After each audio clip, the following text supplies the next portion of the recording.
Solve the system by the substitution method. Y equals 6x minus 8. Y equals negative 3x minus 11. Here, notice that both equations are of the form y equals. So we could substitute the expression on the right of either equation in for y in the other equation.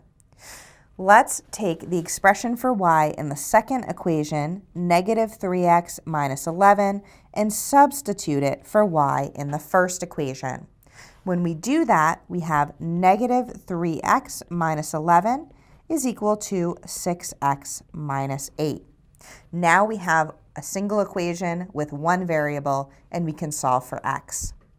To do that, let's add 3x to both sides. We have negative 11 equals 9x minus 8.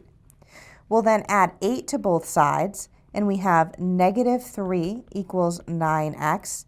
And then we divide both sides by 9 to get negative 1/3 is equal to x. Now that we've solved for x, we can substitute negative 1/3 in for x into either of the original equations and solve for y. We'll try the first equation.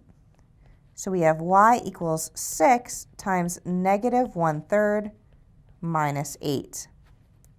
Simplifying, we have y equals negative 2 minus 8, which subtracting, we have y equals negative 10. So we've solved the system, the solution being the ordered pair, negative 1/3, negative 10.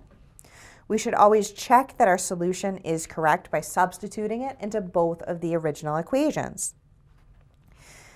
If we substitute into the first equation, we have negative 10 equals 6 times negative 1/3, which is negative 2 minus 8. Negative 2 minus 8 is negative 10, and so the solution satisfies the first equation.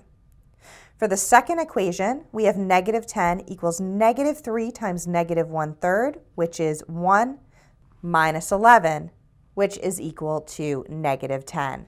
So our solution does satisfy both equations, and our solution set is the set containing the ordered pair negative 1/3, negative 10.